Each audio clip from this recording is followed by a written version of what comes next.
This cocktail was banned during Prohibition, banished for 50 years, and came back to become a bartender's secret weapon. But today, I'm going to set it on fire. Now this is the last word. Herbaceous, sharp, perfectly balanced. But what happens when we replace the gin with mezcal?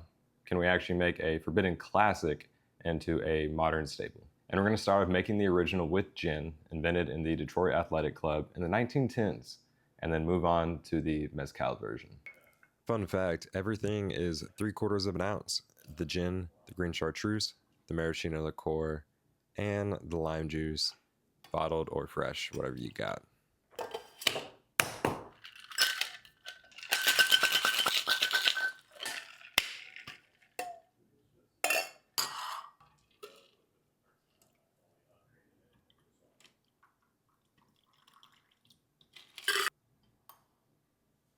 So we've made the regular gin version. Let's go ahead and make the mezcal version. It's going to be the exact same. Don't be surprised by that one.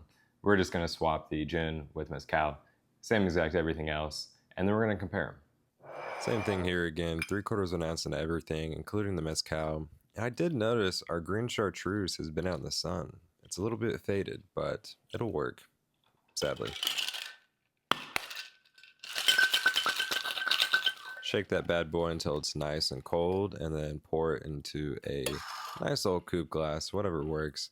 Yours might be a little bit more vibrant green, as I was saying, since ours is a little bit faded. But, you know, it looks good. Put a little maraschino cherry up there for garnish. And I'm back with the same drinks, of course, because I want to be the first one to try them on this video. So I don't think I've ever had one of these, actually, surprisingly. But we're going to start off with the gin version, kind of compare it there, and then move on to that mezcal version.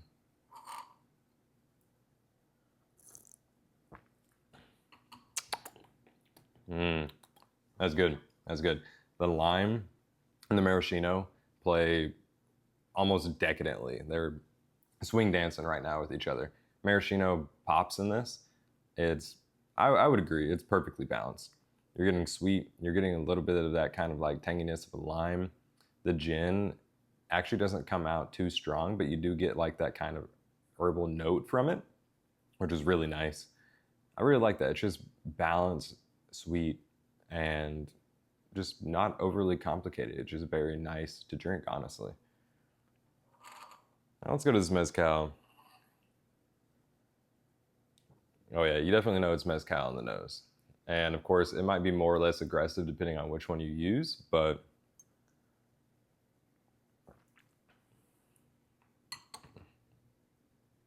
I like that. I like that. Basically, it's taking this, but elevating it with a different type of note. You still get kind of like that herbalness from the mezcal, but you're getting an ever so like smokiness from it. It's being diluted with other things, of course, so it doesn't come out like a shot of like mezcal, but you're still getting a smokiness, which honestly I like. If you don't like smoky, you may not like this one, but I feel like that's an elevated version of this one, 100%. Just for switching one ingredient completely changes it in a good way. It's still balanced in my opinion. So my winner is the Last Word version with mezcal, just because I like the smoky note. Overall, both are perfectly balanced, and I'd be happy to get any of these at the bar. But which version works for you? That's the real question. Smoky or just classic old gin? Let me know.